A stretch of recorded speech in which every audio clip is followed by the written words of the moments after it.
Olá, alunos! Aqui estou, o professor Henrique, numa nova semana, não é verdade? Bem, hoje eu preparei um conteúdo muito especial para vocês. Nós vamos dar continuidade a tudo que nós estamos estudando. E, é claro, dando sequência à nossa linha de ideias, a todas as abordagens possíveis.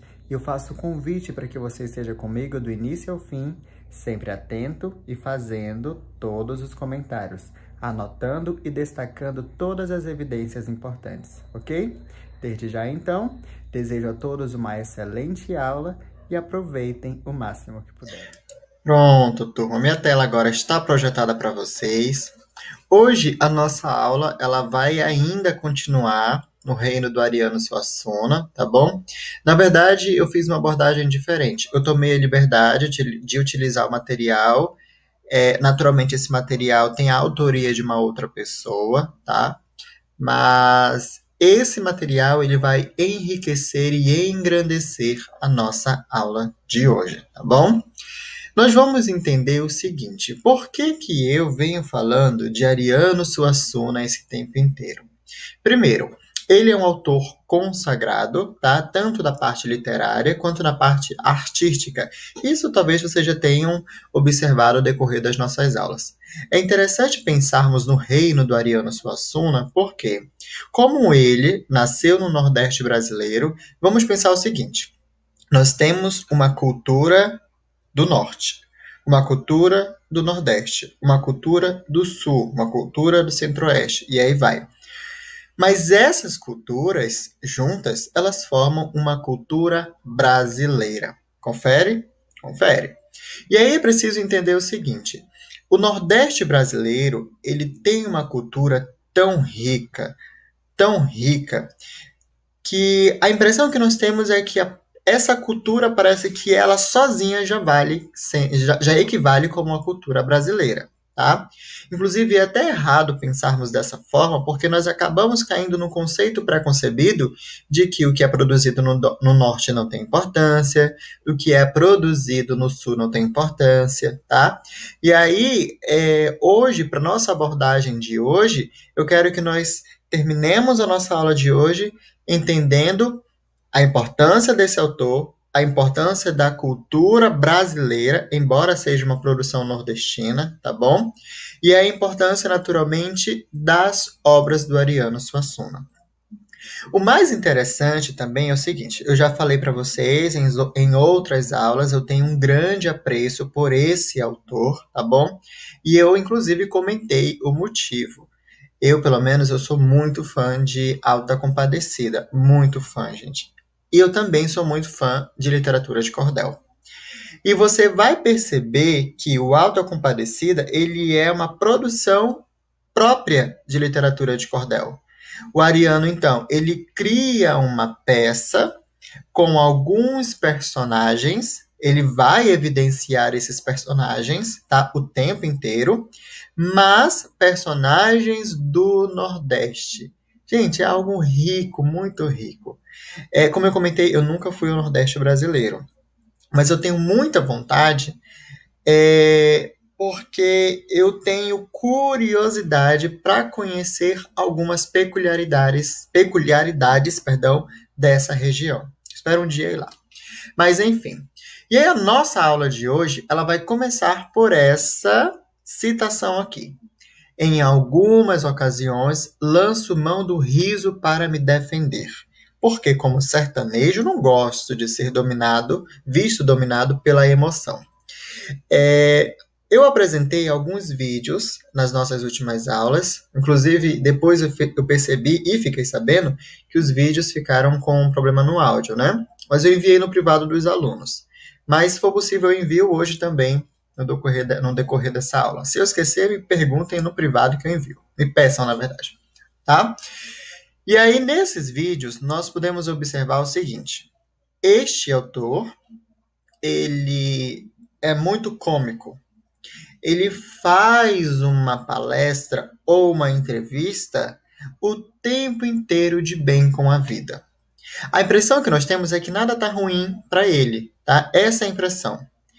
E eu não vou muito longe. Se você para assistir Auto da Compadecida, que é uma produção dele, você vai perceber então que por meio do seu material, ele então destaca ele mesmo, porque foi uma produção em que ele destaca a sua personalidade, as características dele enquanto autor, as características dele enquanto dramaturgo e, principalmente, essa exaltação do Nordeste brasileiro. Tanto que em um dos vídeos ele até comenta, né, sobre o nome dos personagens, João Grilo e Chicó. Poderia ter outro nome? Claro, poderia. Mas, se ele provavelmente colocasse um outro nome, nós não tínhamos ali uma evidência daquele material regional, tá bom? É como a ideia que nós tivemos, por exemplo, de Maria. Quando nós falamos em Maria, a gente pode associar a uma pessoa que nasce no Nordeste, uma pessoa que nasce no Norte, tá bom? E é muito interessante essa riqueza dessa cultura nesse material de modo geral, tá? Em uma das nossas aulas eu comentei também sobre o Milton Atum, né? O Milton Atum, ele é um autor amazonense, tá? E ele, inclusive, escreveu um livro chamado Dois Irmãos. Você deve lembrar de alguma produção da Globo com esse nome, Dois Irmãos, tá? Que vai evidenciar, inclusive, a história de dois irmãos que têm uma descendência árabe. Mas pense o seguinte, esse livro Dois Irmãos, ele é um livro amazonense? E aí pense, Auto da Compadecida é uma obra de arte, é uma peça nordestina? E aí nós precisamos pensar o seguinte, toda vez que nós falamos em literatura e em manifestação de arte, nós precisamos evidenciar sempre a nação, sempre, tá? Por exemplo, Milton Atum escreveu Dois Irmãos, mas não é literatura amazonense, é literatura produzida no Amazonas. É diferente. Ariano Suassuna escreveu a peça Auto da Compadecida, mas não é uma literatura nordestina, é uma literatura produzida no Nordeste. É diferente, tá? Por que eu tenho que ter isso em mente? Porque se eu digo que é uma literatura amazonense ou é uma literatura nordestina, se eu digo isso, eu segrego uma cultura. E qualquer historiador, filósofo, sociólogo e até os linguistas, aqueles profissionais que estudam a linguagem de uma maneira geral, eles defendem que esse posicionamento, ele é um posicionamento de segregamento, tá? Como se o Nordeste fosse uma parte do Brasil, mas não é isso. Tá? Nós temos uma cultura brasileira e dentro desta cultura brasileira nós temos produções que se fazem presentes em várias regiões do Brasil, ok? Em relação à citação, aqui nós temos a questão do riso, né? Ele lança a mão do riso para se defender. Então você vai observar que a personalidade dele, ele sempre estava bem, porque ele já morreu, né? Estava bem com ele mesmo. Ele nunca demonstrou nenhum sentimento de raiva, pelo menos não nas entrevistas. Ele tinha um amor muito grande pela esposa dele, inclusive ele conta durante as entrevistas que ele teve um apreço muito grande logo numa primeira vista para a esposa dele. Tá bom? Então, todas essas características, elas vão se encontrar na produção do Ariano Suassuna. Ok? Outra situação também. No início do nosso livro didático, nós estudamos sobre as catacumbas. Na verdade, nós passamos lá as catacumbas, estudamos e vimos que as catacumbas, elas eram subterrâneas, eram utilizados para enterrar mortos. Os primeiros cristãos que seguiam ali a fala, a palestra, os ideais de Jesus Cristo, eles então desenhavam um peixe nas catacumbas. Depois desse conteúdo, nós demos um salto, estão lembrados? Qual foi o salto? Para as igrejas medievais, conversamos inclusive sobre uma dança específica, o tarantismo, tá? Mas foi muito breve. Conversamos, inclusive, sobre as danças macabras, tá bom? que eram danças que se faziam em homenagem aos mortos. Precisamos lembrar o seguinte: a nossa cultura hoje é diferente da cultura ainda do período medieval, tá? Nós trazemos resquícios de tudo isso? Trazemos, com certeza, tá? Mas precisamos entender, na época medieval, as danças, que depois foram chamadas de danças profanas, que não tinham ligação com a religião, elas tiveram um outro olhar.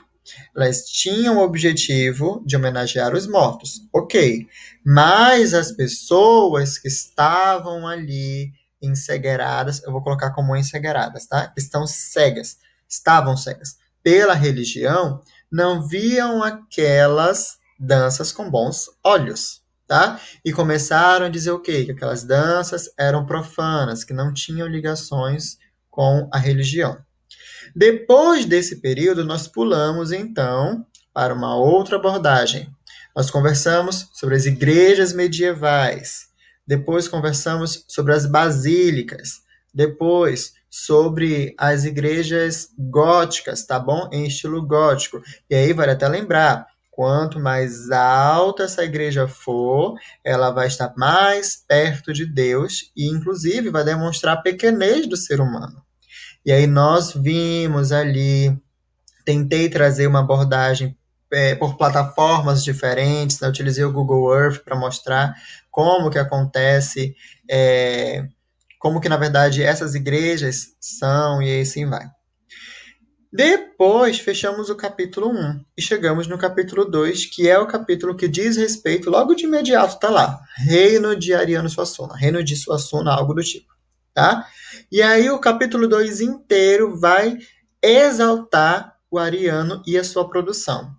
Mas vocês pararam para se perguntar o porquê? Porque olha só, nós saímos de um período medieval e chegamos em um autor que é do Brasil? Qual é a relação em tudo isso? É simples. O material do Ariano Suassuna resgata alguns elementos medievais. Tá bom? Apenas isso. Tanto que o próprio o próprio ator, coloquei uma vogal aí sem querer, o próprio ator que faz o João Grilo, ainda no making of de Auto da Compadecida, ele diz que ele se sentiu completamente realizado. Por quê? Ele teve que estudar para a atuação dele como João Grilo, mas ele diz que ele sentiu a presença dessa relação medieval tão forte, com uma mescla da cultura produzida ali no Nordeste, que foi surreal para ele. Tanto que para todos os atores que fizeram Auto da Compadecida, todos têm como marco na carreira profissional esta peça / filme. Tá bom? Vamos continuar então, porque a nossa conversa hoje é um pouquinho longa. Senão a gente vai, aí o professor fala e não acaba, né? Então, essa informação nós já tivemos, já passamos por ela. Ariano Suassuna nasceu em João Pessoa, tá? Cidade da Paraíba, em 17 de junho de 1927, lá pelo início do século XX, tá bom? Aqui tá, é um dramaturgo, mas como ele já morreu, então nós vamos colocar que foi um dramaturgo, romancista, poeta brasileiro, tá bom? Foi filho de ex-governador, tem um erro aqui, né, mas não tem problema. O João Suassuna, e aí vejam que o nome do João, do nome do pai, é com C cedilha. Essa é a mesma pronúncia, tá? C cedilha. E o nome dele, Suassuna, é com 2 S. Em um dos vídeos que ele tá numa faculdade, ele esclarece o porquê disso, tá? Não vou dizer agora, senão a gente vai levar muito tempo. Ariano é um dos mais importantes dramaturgos brasileiros, ele é autor dos célebres Auto da Compadecida e A Pedra do Reino, embora Auto da Compadecida seja a obra que exaltou o Ariano, tá? E foi um defensor militante da cultura brasileira. E foi mesmo, gente, foi mesmo. Ele falava que ele escrevia para o povo do Brasil. Se as pessoas quisessem traduzir os seus livros, o seu material para as outras línguas, né, com o objetivo de levar para outros países, tudo bem. Mas ele produzia material para o Brasil. Então, ele tinha esse apego muito forte, tá? Principalmente em relação ali à região onde ele nasceu, ok? Lembrando, a região do Nordeste é uma região muito rica, muito forte. Voltando aqui, então. Aí depois nós temos o seguinte, depois, Ariano Suassuna, nós vimos lá no nosso livro didático essa mesma imagem, não foi? E nós vamos perceber o tempo inteiro a literatura de cordel presente aqui durante o tempo em que estivermos falando sobre Ariano Suassuna. Para quem não lembra, a literatura de cordel é uma literatura que era produzida o quê? Versos em uns folhetos, tá? E esses folhetos, eles eram anexados ou pregados, tá? Vou colocar com pregados que talvez seja a forma como você entenda. Em uma corda, tá? Vários folhetinhos em uma corda. Então, a partir daí, nós temos a literatura de cordel. Inclusive, turma, aí eu vou abrir um parênteses aqui. Eu, professor Henrique, nunca peguei uma literatura de cordel assim, produzida mesmo, sabe? Você passa numa banquinha e vê ali a cordinha cheia de material de literatura de cordel. É um dos meus sonhos pegar esse material, ter o contato naquele momento, abrir, ler, entendeu? Deve ser um momento muito gostoso. Porque é diferente, gente. É diferente quando esse mesmo material chega aqui no norte. Porque ele se perde no caminho. Tá? Lá não, como é a terra da literatura de cordel, então a sensação é totalmente outra. E nós temos o seguinte, o seu nascimento ocasionou a parada de uma procissão que ocorrera em frente do Palácio do Governo do Estado, tá? Para você ver o quanto esse autor, ele já nasceu literalmente chegando, né? Nasceu nascendo, tá? Depois nós temos uma parte voltada à literatura dele, tá bom? Nós temos o seguinte, que ele passou por um dos momentos mais complicados em relação ao assassinato de seu pai, durante a Revolução de 1930. Nós não vamos entrar neste detalhe, porque o que vai nos interessar é uma outra fase da vida dele, tá? Depois, lá em 1933 a 1937, o Ariano residiu em Taperoá. Inclusive, Alto da Compadecida se passa em Taperoá. Tá? Em Taperoá, então, ele fez os seus primeiros estudos, assistiu pela primeira vez a uma peça de mamulengos, tá? Aqueles bonecos que são bem grandes. Então, esses bonecos que parecem bonecos de Olinda, já ouviram falar? Aqui tem umas imagens, ó. Tem inclusive no período de carnaval, né? Em procissões também. Depois eu descobri que em procissões também tinha. São os mamulengos, tá? Assim mesmo, porque é o nome que é chamado no Nordeste. Depois ele viu, então, né, essa peça de mamulengo, um desafio de viola, ele aprendeu aí sobre a improvisação, que inclusive a improvisação é uma marca que tem na produção dele, tá? Tanto literária quanto artística, tá bom? Depois nós temos aqui mais alguns materiais. Na verdade, aqui nós temos um fragmento de uma entrevista dele, tá bom? Que a Mariana Camarote, dessa revista, vai perguntar para ele o quê? Quando e como ele começou a escrever. E aí ele responde, com 12 anos, ele escreveu um conto horroroso. É muito bacana quando ele fala isso nos vídeos, tá? Ele fala, eu escrevi um conto horroroso. Ele fala assim mesmo. Então ele disse que os irmãos brincavam com ele, enfim, e era verdade, porque ele começou mesmo no teatro, começou a escrever tragédia. Olha, vale evidenciar aí uma coisa interessante. Ano passado nós estudamos sobre esses dois gêneros, né? Tragédia e comédia. Olha aqui, ó, um resgate do que nós vimos ano passado. E aí ele só passou a escrever comédia a partir de 1951, tá bom? Quando os irmãos diziam que no teatro dele morriam todas as personagens. E aí, sabe aquele leve tapinha no rosto para ver se ele modifica o que ele estava fazendo? Não que fosse algo ruim, mas talvez por uma força do destino, ele tenha percebido que ele matava todos os personagens nas suas peças, tá? E as suas peças evidenciavam mais a tragédia. E aí, depois, ele alterou isso para comédia. Mas vejam que se você parar para assistir Alto da Compadecida, Tem tragédia também, mas é uma tragédia cômica. É algo que ainda não se tinha observado. Aquilo ali foi praticamente uma novidade, porque antigamente tragédia era tragédia. Tanto que os gregos enalteciam isso. Os gregos falavam não, eles faziam uma peça teatral com um ator só, inclusive, tragédia do início ao fim. Ou quando era comédia, comédia do início ao fim. Então, Ariano resgata isso, inclusive dos gregos, tá? Resgata o quê? Literatura não, mas a arte medieval, faz uma mescla disso tudo, mistura tragédia, comédia e nasce então toda a sua produção, tá? E aí depois ele vai fazer uns comentários que eu vou deixar que você depois termine de ler. Se você quiser esse material, eu posso disponibilizar naturalmente, tá bom? Porque eu tô caminhando aqui para chegar onde que eu quero, tá? Aí, em 1990, o Ariano ocupa a cadeira número 32 da Academia Brasileira de Letras, tá bom?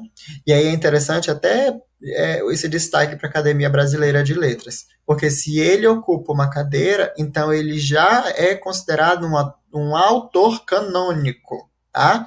É o que está ali dentro dos padrões exigidos pela Academia Brasileira de Letras. É um autor consagrado. Depois nós temos mais algumas informações sobre o Ariano, tá bom? Inclusive ele foi professor de estética, tá? E foi professor de língua portuguesa também. Depois nós temos mais informações, e aqui onde eu queria chegar, que é o Alto da Compadecida. Como que o Alto da Compadecida, então, ele é produzido, né? Ou melhor, ele foi produzido. Uma peça de teatro em forma de alto, que nós já vimos o que é um alto, tá? Que tem a ver com uma apresentação enaltecendo a religião, tá? Em 1955, por Ariano Suassuna. A primeira encenação do Alto da Compadecida foi em 56, em Recife. É uma comédia do tipo sacramental, vai evidenciar problemas e situações peculiares da cultura do Nordeste do Brasil. Isso aí nós trabalhamos, tá? O mais interessante, o Alto da Compadecida insere elementos da tradição da literatura de cordel. É aqui onde eu queria chegar. Por quê? Se ele faz esse resgate da literatura de cordel, ele automaticamente vai apresentar traços religiosos, tá bom? Veja bem, ele traçando traços religiosos, ele vai então entrar numa relação com o barroco brasileiro. Professor, mas o que é barroco brasileiro? Eu vou dar apenas um spoiler, porque é um dos nossos conteúdos desse ano, tá? O barroco brasileiro é um período do Brasil em que as manifestações, tanto de arte quanto de literatura, eles tinham uma relação muito forte com a religião. Você já ouviu falar de Aleijadinho? Provavelmente. O Aleijadinho, então, ele produzia esculturas para as igrejas. E essas esculturas eram conhecidas por serem extremamente detalhistas. Era uma elegância na escultura, uma riqueza de detalhes, e essa característica, entre outras, temos então, vamos colocar aqui como uma bagagem de características, o barroco brasileiro, tá? O material coloca barroco católico brasileiro. Eu trabalho só com o barroco brasileiro, e aí eu não coloco o nome católico, que é para não trazer aí uma outra relação de movimento segregado, tá? Porque não existem movimentos religiosos quando a gente fala em literatura ou em arte, tá? Depois nós vamos evidenciar o seguinte. Essa peça deu o nome do Suassuna, tá bom? E aí nós temos aqui outras informações. Ele foi o líder da cultura popular nordestina, isso aqui já foi trabalhado, tá bom? Foi idealizador do movimento armorial, é aqui onde eu queria chegar, tá? O que é o movimento armorial? Vamos pensar o seguinte, tudo que foi produzido pelo Ariano Suassuna e por outros artistas que também tinham o mesmo ideal que o Suassuna, pegaram esses materiais, fizeram em formato de biblioteca, sabe? E aí nasce o movimento armorial, tá? É um movimento que ele vai procurar e orientar todas as formas de expressões artísticas, em especial as produções do Nordeste. música, dança, literatura, artes plásticas, visuais, teatro, enfim, tá? Tudo isso de expressão artística. Esse aglomerado de manifestações, tá bom?